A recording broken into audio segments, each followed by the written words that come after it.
ዋይ ተለያየን፣ ዋይ ተለያየን። ኦ ማይ ጋድ የምር ትችላላችሁ እንዴ አቤላ?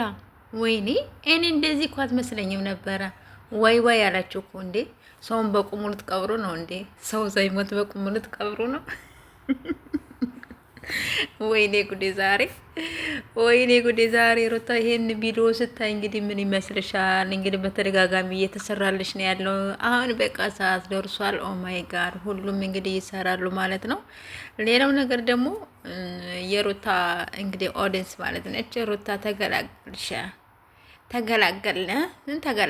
ኧረ እባክሽ ቀረባት እንጂ አልቀረችበትም። ገባቸው አይደለ? ስለዚህ የሩታ አቀንቃኞች ደግሞ ረጋ በሉ ሰከን በሉ ማለት ነው። እንግዲህ ጋሽዬ እንግዲህ እንደምታያቸው ፏ ብትን ብሎ እንግዲህ ኦ ማይ ጋድ ነጭ በነጭ ሆኖ በጣም ነው የሚያምሩት። በጣም ሽክ ብሎ ማለት ነው። እንግዲህ ሄርሜላን እስኪዋት የኛ ቀብራራ አብርሽ የኛ ጀግና የኛ ታታሪ ወንድም ማለት ነው። ያቸው እስቲ እንዴት እንደሚያምሩት ማለት ነው። ሰንተር ብለው አይጽዳት ትላላችሁ።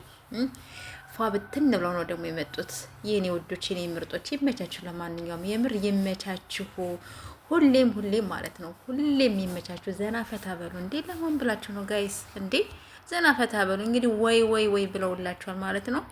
እንግዲህ በጉም ትንሽ አስቸግሯል። አልገባም ብሎ ውጭ ልቋይ ምናምን ብሎ ያው ቤቱን ከማቆሸሽ ብሎ ነው። በጉ ራሱ አስቦ ነው። አይገርምም? በጉ ራሱ አስቦ ቤት ከማቆሸሽ ውጭ ልቋይ ስለዚህ ከማቆሸሽባችሁ ብሎ እንግዲህ በጉም ራሱ ውጭ ነው የቆመው። ስለዚህ በኋላ ሄርሜላና አብርሽ ይመጣሉ። ምን ይፈጠራል ለሚለው እስቲ በኋላ እስቲ ሁላችንም አብረን የምናየው ይሆናል። ግን እስከሚለቀቅ ድረስ ግን ቸኩያለሁኝ። የምሬን ነው የምላችሁ። እግዚአብሔርን የሆነ ልቤ ብቻ ተንጠልጥሏል።